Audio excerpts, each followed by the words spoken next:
ప్రధానం ఏమిటి, ఈ ప్రక్రియ ఏమిటి ఒక్క నిమిషంలో చెప్తాను, లేకపోతే మీకు ఉపయోగం ఉంటుంది. నేను ఏదో సరళంగా పాట కచ్చేలాగా పాడుకుంటూ వెళ్ళిపోతాను. విషయం ఏమిటంటే, మన భారతీయ సంగీత సంస్కృతి యొక్క మూలధారాలు, తల్లి తండ్రులు, పేరెంట్ రాగాస్ అంటారు.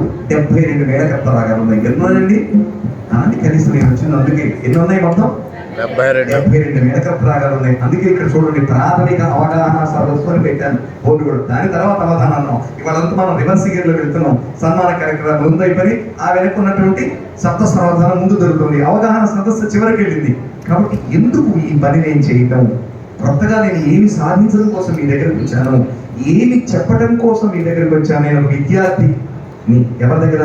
ఒక ప్రధానోపాధ్యాయుడు, ప్రాథమిక ఉపాధ్యాయుడి కొడుకు నేను. మా నాన్నగారు ఒక ఎలిమెంటరీ స్కూల్ టీచర్.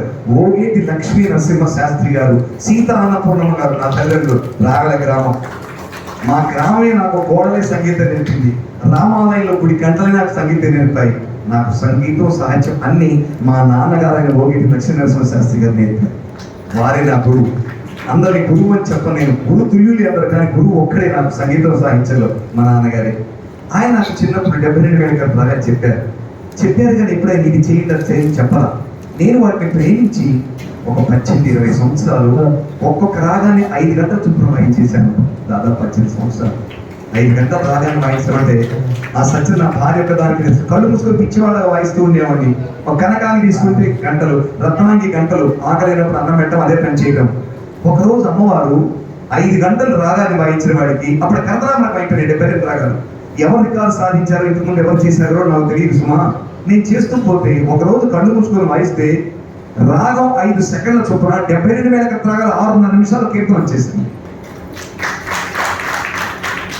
6.5 నిమిషాల కాలంలో 72 మేళకర్త రాగాలు స్వర కామాక్షి అనే కీర్తన రూపంలో అమ్మవారు నాకు ఇచ్చేసింది శిష్యుడిగా. స్వరపల్క అమ్మగారే, సాహిత్యం సరస్వతి అమ్మవారే. నేను కేవలం స్వర సేవకుడిని. నాకు ఎన్నో బిరుదులు ఉన్నాయి. నేను పెట్టుకున్న బిరుదు స్వర సేవకుడు, స్వర విలాపాన్ని. ఎందుకు ఇచ్చిందంటే, ఆమె పాదాలు వదిలిపెట్టిన గట్టిగా 20 సంవత్సరాలు పట్టుకున్నాను కదా, వీడికి ఇచ్చేసేద్దాం అని చెప్పేసి ఆమె స్వకల్పన చేసి సాహిత్యం రాసి నాకు మొట్టమొదటిగా నేర్పింది. కాబట్టి నేను మీతో పాటుగా అదృష్టవంతులు ముందుగా తెలుసుకున్నాను. కాబట్టి అయితే ఆ సత్యాన్ని ఇంతవరకు ప్రపంచంలో క్రిస్టలైజ్ ఫార్మేట్గా ఎవరు చేయలేదు, అది కూడా తెలియదు నాకు. 72 మేళకర్త రాగాలు కలిపి 6.5 నిమిషాలు ఇంతవరకు లేదు. తర్వాత తెలిసింది మంగళపల్లి గారు చేశారు. 14 గంటల 20 నిమిషాల్లో చేశారు. భయపడిపోయిన వారు చేయాలని. కానీ దీనికి న్యాయ నిర్ణయిత వారే. ఇది బాగుందో లేదో చెప్పేది వారే. అంటే వారి దగ్గరికి పెట్టడం, నాయన దీనికి గిన్నీస్ బుక్ ఆఫ్ అవార్డులో స్థానం వస్తుంది, ప్రపంచానికి ఇది ప్రార్థనా గీతం అవుతుంది, రేపటి తరానికి భారతీయ సంగీతం అంటే ప్రపంచానికి అంతా చెప్తుంది అని ఒక చెప్పిన వ్యక్తి మంగళపల్లి బాల మురళీకృష్ణ గారు అనటమే కాకుండా వారు పాడారు. చివరి దశలో వారి ఇంట్లో పాడారు ఈ కీర్తన, నేను పాడతా అని. మొన్న అక్టోబర్లో న్యూజెర్సీలో మహానుభావులు టీఫా సంస్థ వారు ఘనంగా ఆ కీర్తన రిలీజ్ చేశారు. అమెరికా పర్యటన భాగంగా వారందరికీ, మధు గారికి, వారి కథాను గురించి చేద్దాం. మనకన్నా దూరంగా ఉన్నారు కానీ ముందున్నారు అమెరికాలో తెలుగువారు. ఒకసారి కథతో తెలిసి వాళ్ళకి మనకు దూరంగా ఉన్నారు కానీ మనకన్నా ముందంజలో ఉన్నారు. తెలుగుతనాన్ని పంచడానికి, తెలుగు విలువ తెలుసుకోవడానికి, తెలుగునందరికీ అందించడానికి. ఆ కోవలో సగర్వంగా నేను చెప్పగలుగుతున్నాను, అమెరికన్స్ ముందే ఉన్నారు మన తెలుగు వాళ్ళని. ఇప్పటికి 8 సార్లు పర్యటన చేసినారు. 8 సార్లు తీసుకుని 20 సార్లు వెళ్ళినా పర్యటన ఉంది. మళ్ళీ రేపు 9 ఉంటుంది. ఇప్పుడు మీకు 72 రాగాలు చెప్పి ఈ ప్రక్రియ ఏంటి, దానికి దీనికి సంబంధం ఏంటంటే, అయ్యా మేధావులందరూ శ్రద్ధగా వెళ్ళి దయచేసి కాసేపు సమయాన్ని 72 మేళకర్త రాగాల్లో మనం పాడేది 32 రాగాలి. ఎన్నండి మొత్తం పాడేది? గురు పరంపరలో గురువులు వారికి చెప్పేది ఎన్ని రాగాలు? దాదాపుగా 32 రాగాలే. అక్కడక్కడ కనకాంగి రాగం కీర్తన ఉన్నది. కొంతమందికి తెలుసు, మహానుభావులకి ఉంది కదా కనకాంగి కీర్తన. సినిమా పాట అంటే మీకు తెలుసు, మంగళపల్లి గారు, కె విశ్వనాథ్ గారి సినిమాలో కూడా ఉంది. అప్పుడు తెలుస్తుంది మీకు. అక్కడక్కడ 40 రాగాలని వివాది రాగాలు అని ముద్ర వేసి విద్యా విధానం లేకుండా పక్కన పెట్టాం. అవి లేకుండా టీచర్ కూడా వచ్చేస్తుంది. 32 రాగాలు అని పాడుతుంటాం. వాటి 40 రాగా పేరెంట్ రాగాస్ అని అన్ని చెప్పి 32 పడి 40 ఏమవుతాయి? నేను ఇవన్నీ పాడుకుంటూ పోతున్న రోజుల్లో నేను పిచ్చి వాడిని పెద్దవాళ్ళు చెప్పింది చేస్తుంది ఈ పని. డాక్టర్ టిఎన్ కృష్ణ గారు ఉన్నారు, పద్మ విభూషణం తమిళనాడులో. వారు ఏమన్నారంటే, it's very easy to the next generation mister వీణా పాణి.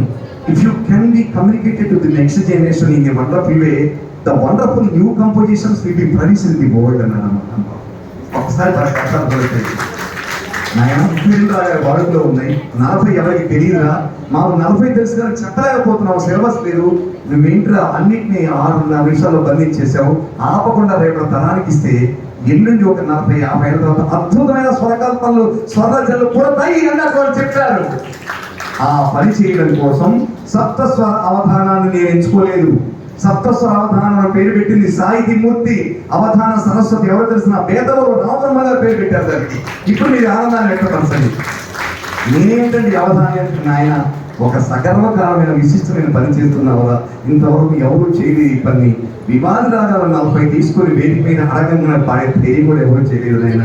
సాహిత్యం ఒకరు రాసిస్తే ఆ 40 రాగాలు ఒక రాగాన్ని మీరైతే తొట్టుబాటు తగిన క్షణంలో నేను పాటగా పాడాలి, అది అవధానం అని చెప్పింది పేదవారు రామబ్రహ్మం గారు. అప్పటి నుంచి ఇది అవధానం అయింది. కాబట్టి వారికి సతదా నా హృదయపు ప్రణామాలు తెలియజేసుకుంటున్నాను. ఎప్పటికప్పుడు నా బాగోగులు కనుక్కుంటూ ఉంటారు, ఎలా ఉంది వీణాపాణి గారు మీ ప్రయాణం అడుగుతుంటారు. కాబట్టి ముద్ర వేసింది ఎవరండి? డాక్టర్. ఎవరండి? ప్రొఫెసర్ బాబు. అందరికీ తెలుసు వారు ఎప్పుడు వినయ సంపన్నులు, చిన్నపిల్లవాడి విన్నా దగ్గర తీస్తారు, అది వాళ్ళ గొప్పతనం. నాకు ఏమి కానివ్వండి, సంగీతం రాదు, సాహిత్యం రాదు, అమ్మవారి దైవాలు వారి దగ్గరికి చేసి అవధానం అని పేరు పెట్టి నన్ను ఏదో అవధానిని చేశారు. మీ ముందు సచిన్ కూర్చుంటున్నాను. అయితే the thing is should be purposeful. మనం ఏ పని చేసినా దానికి అర్థం ఉండాలి. ఇప్పుడు ఏంటంటే కొత్త ప్రక్రియ, ఒరే కనకాంగి రాగా నువ్వు పాడరా అని చెప్పకుండా కనకాంగి రాగంలో నేను పాడి చూపిస్తున్నా ఆశుగా, ఇన్స్టెంట్ గా.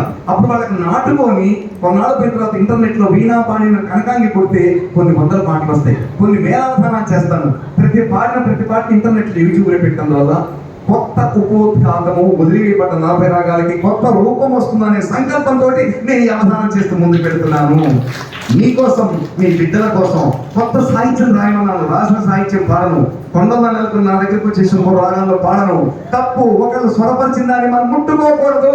వాళ్ళకి జీవితాంతం విలువలు ఇవ్వాలి, వాళ్ళకే మనం ప్రారంభం చేయాలి. కానీ నేను సంగీతం నేర్చుకున్నాను కొత్తగా నేను చేస్తాను అనకూడదు.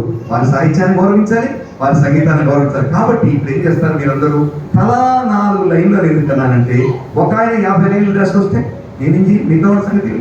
అందుకని తలా 4 లైన్లు సాహిత్యం రాసుకొస్తే పద్య సాహిత్యం అనేదండి, వచనం అన్నాను. ఎందుకని ఇక్కడికి వచ్చిన వాళ్ళు పూత మెరంగులు అసలు పూప పెడింగులు దూపునట్టి వాళ్ళకైతే వచ్చే గురికి కావాలి మన గమనం వల్ల రాత్రి మొగలు మరొకరాలు వెగిల్చాడు యాకెంపు నీ తాతర దీపలు నన్ను రాసులు మన రోజున ప్రాతిక కేకున్నాను 5 గుర్తులు రిబల్లటి పోతున్నాను సంస్కారలే. ఇలా నేను పాడుకుంటూ పోతే ఎంతమందికి అర్థమవుతుంది? 10% అర్థమవుతుంది. నేనేం చేశాను, నా పాడను మీకు వచ్చిన 4 మాటలు రాసిస్తే అందరూ ఆనందపడతారు, అందరికీ ఆనందం కలుగుతుంది. పాట రూపంలో చేస్తున్నాను. పద్యాన్ని ప్రేమించే వ్యక్తినైనా కూడా పూతమేంగులో నేను 72 రాగాలు చేశాను. లొట్ట ఇదేంటి మాట 72 రాగాలు చేశాను. జంధ్యాల పాపేశ్వర గారు రాశారు, ఆయన కన్నీ గురించి చెప్పారు, కావ్య కన్నీ గురించి చెప్పారు, అది రాశాను దోషుడి పారిజాతంలో. కాబట్టి నేను ముందు పద్యంలోనే పుట్టాను పాట అందరికి దగ్గర అవుతుందని మాత్రమే పాటను ఎన్నుకున్నాను. కానీ పద్యం అంటే నా ప్రాణం తొలగించిపోతుంది. ముందు 72 రాగాలు పద్య సంపదతోనే చేశారు. అందుకని ఏం చేయాలి, మీరందరూ రాసుకొని కూర్చోండి. తలా 4 లైన్లు పెద్ద అక్షరాలతోటి మీ ఇష్టం వచ్చిన భావ సంపద ఏమి రాయాలంటే అసభ్యత, అమర్యాదకర, అశ్లీలత, ఈ 3 ఉండకూడదు. మీ ఇష్టం వచ్చిన రాయచ్చు. ఆకాశం, భూమి, పాతాళం మీ హద్దు. ఇప్పుడు ఇక ప్రధానంగా మొదలవుతుంది. ఇక మీరు సంధిస్తూ ఉండండి బాణాలు, నేను పాడుతూ ఉంటాను. అయితే ఆ రాగాలు ఏమిటంటే కనకాంగి, రత్నాంగి, గానమూర్తి, వనస్పతి, మానవతి, తానరూపి, సేనావతి, రూపవతి, హతకాంబరి, శంకార ప్రియ, వల్లప్రజి, మానరంజని, నాగానందిని, యాగప్రియ, రాగవత్తని, గాంగీ భూషణి, వాగధీశ్వరి, సూర్యుని, చరణట, సాధకం, జలాగమం, ఝాలవరాళి, నవనీతం, పావని, రఘుప్రియ, గవాపోది, దివ్యవని, ధవలాంబరి, విశ్వంబరి, శ్యామలాంగి, నీతిమతి, కాంతామణి, చిత్రాంబరి, సుచరిత్ర, జ్యోతి స్వరూపిణి, ధాత్వర్తని, నాసికా భూషణి, కోసలం, రసప్రియ. ఇప్పుడు ఆ తమిళ మీరు ఈ రాగాల పేర్లే మనం వినం, వాడుకలో లేవు. ఈ రాగాన్ని వాడుకలోకి తేవాలని రేపు తరం కొత్త కంపోజింగ్ చేసి సినిమా పాటలు కొత్తవి పుట్టాలని, లలిత సంగీతంలో కొత్త పాటలు పుట్టాలని తలంపుతోటి 1,00,000 మందికి ఇది ఉచితంగా చెప్పడానికి నేను ప్రపంచ పర్యటన చేస్తున్నాను. 1,00,000 మందికి ఉచితంగా చెప్పాలని ఈ 1,00,000 మంది రేపు 1,00,00,000 మందిని తయారు చేసి ఈ 40 రాగాల్ని బయటికి తీసుకొస్తారని తలంపుతోటి నేను ముగిస్తూ మీ దగ్గరికి ఒక పుస్తకం వస్తుంది, మగవాళ్ళ దగ్గరికి, ఆడవాళ్ళ దగ్గరికి. ఆ పుస్తకం ఏంటంటే మీ పేరు రాసి, అయ్యా మీ పేరు రాసి పక్కన మొబైల్ నెంబర్ వేస్తే నేను కొన్ని లక్షలు పెట్టి సంపాదించిన సంపదంతా మీకు ఉచితంగా ఈ కీర్తనలన్నీ పంపిస్తాను. మీరు హాయిగా పూజలో పెట్టుకొని వింటూ ఎన్నో పనులు చేస్తున్నాం. ఒక హీరోయిన్ డోర్ ఎదిగిందని పొరపాటు నక్క వస్తే Facebook లో పెట్టే 1,00,000 మంది చూస్తున్నాం. వాళ్ళకి 1,00,000 రూపాయలు వస్తున్నాయి. మన కర్మ ఏమిటండి ఇది? ఒక హీరోయిన్ కి గోరెరగడం ఏంటి, పొరపాటు కొనుక్కుంటూ ఓ రక్త చుప్ప కానటువంటి అమ్మో హీరోయిన్ కి మన గుండెలు బాదుకొని ఫేస్బుక్ లో ఇన్స్టాగ్రామ్ లో షేర్లు పట్టడం ఏంటి, షేక్ చేయడం ఏంటి, ఆ 10 కోట్ల మంది మీరు ఇచ్చపట్టడం ఏంటి, ఆమెకి 50 లక్షలు రావడం ఏంటి. దీని గొప్ప ఇంతకన్నా కర్మ మనకుందా? చేయండి. కానీ అప్పుడప్పుడు ఇలాంటి మంచి పనులు కూడా చేయండి. నేను పంపించి సాయించాను, మీరు మీ బిడ్డలకి చదవండి. ఆడవాళ్ళు జడ వేసుకుంటూ మీకు చదవండి, పిల్లలు వింటారు. వంట వార్చుకుంటూ మీకు చదవండి, భర్త వింటాడు, పెద్దవాళ్ళు వింటారు. కొన్నాళ్ళైన తర్వాత రాకపోతే అమ్మ అదేదో చదవాలని పిల్లలు వింటారు. కొన్నాళ్ళైన తర్వాత వాళ్ళు మీతో కలిపడతారు. కొన్నాళ్ళైన తర్వాత సగరంగా ఒక పాఠశాలలో పడతారు. అప్పుడు స్కూల్ మాస్టర్ మిమ్మల్ని అభినందిస్తున్నారు. ఆ సాహిత్యం సంస్కృతంలో ఉంటుంది. దాని పేరే స్వర కామాక్షి. నాకు ఏమి రాదు, రచన నాకే అమ్మగారు అప్ప చెప్పింది. ఆయన రాసింది నాకు చెప్పడానికి ఏంటి బాధ. కాబట్టి ఇవన్నీ మీకు పంపాలంటే మీ దగ్గరికి 2 పుస్తకాలు వస్తాయండి. ఆ 2 తీసుకోండి. ఆ 2 పుస్తకాలు మీ పని మీరు చేసుకుంటూ వాట్సాప్ నంబర్ వేయండి, మీ పేరు రాయండి. మీరెవరికైనా తెలియపరుస్తున్నారో వాళ్ళ పేరు నంబర్ రాస్తే ఉచితంగా మీకు ఫోన్లు ఏమి రావు. నేను మీరు పంపిన నంబర్లకి ఇవన్నీ మంగళంపల్లి గారు వాడారు, పెద్ద పెద్ద వాడు వాడిలోనే పంపిస్తానమ్మా. ఇలాంటి మంచి పని చేస్తే మన భారతీయ సంస్కృతి కోటి లక్షల రెక్కలతో ఎదుర్కొని మన బిడ్డల్ని మన రెక్కల కింద దాచుకొని మన సంస్కృతిని ముందుకు తీసుకెళ్తాం తల్లి. ఆ పని మీరు చేస్తారు కదా. మీ దగ్గరికి వచ్చే పుస్తకాల్లో చక్కగా పేరు రాసి అందరూ పెడితే మీ అందరికీ పంపిస్తాను. మీ ఇంతలో కూడా పెంచండి. ఇప్పుడు ఇవన్నీ అయిపోయాయి కాబట్టి ఇప్పుడు అవధాన కార్యక్రమం మొదలవుతుంది. అవధానాన్ని నడిపించవలసిందిగా సవినయంగా శ్రీ తెన్నేటి మాస్టర్ని నేను వినయపూర్వకంగా కోరుకుంటున్నాను, అభ్యర్థిస్తున్నాను. ఇక వారేం చెప్తే చేయటమే నా పని లేదు అవధానంలో. ఇప్పుడు వారు మొదటి సాహిత్యాన్ని ఎవరు రాశారో అందిస్తారు. రాగాన్ని విభిన్నంగా రకం నేర్పుతాను. కొంతమంది సంగీతం వచ్చాడు కాబట్టి ఎవరు రావట్లేదు, రాగా ఎవరికి రాదు, అందుకే పేరు చెప్తే చాలు నేను పాడేస్తాను. ఇప్పుడు రాగాలు మొదలవుతాయండి. ఏ అటొకరికి ఇవ్వండి చాలండి. పడిగారు అటొకళ్ళకి ఇవ్వండి. పడిగారు అటొకళ్ళకి ఇచ్చి మీరు కూర్చొని సార్ మనసుగా వెళ్ళిపోతుంది. అమ్మ మీకు చెప్పాను కదా, ఒక్కరు కూడా మర్చిపోద్దు తల్లి. స్వర భగవద్గీత మీరు చేసే పని మీ పనుల్లో శుభ్రంగా రాసి మీ మొబైల్ నెంబర్ పెట్టమే. వాట్సాప్ ఉన్నది, మీకు ఫోన్లో నా దగ్గర ఉంటే చక్కగా మీకు సాహిత్యం మొత్తం చేసేవన్నీ నా ప్రయాణ వివరాలు తెలుస్తాయి తల్లి. దగ్గర వాళ్ళకి చెప్పండి, అందరూ పాల్గొంటారు. సమ్మతే కదమ్మా నేను చేసే పని అందరూ చేయండి. అటు ఇటు మొత్తం అయ్యా పెద్దవాళ్ళని ఆశీర్వదించండి. ఇప్పుడు అవధాన కార్యక్రమం మొదలు కాబోతుంది. శుభం భూయా.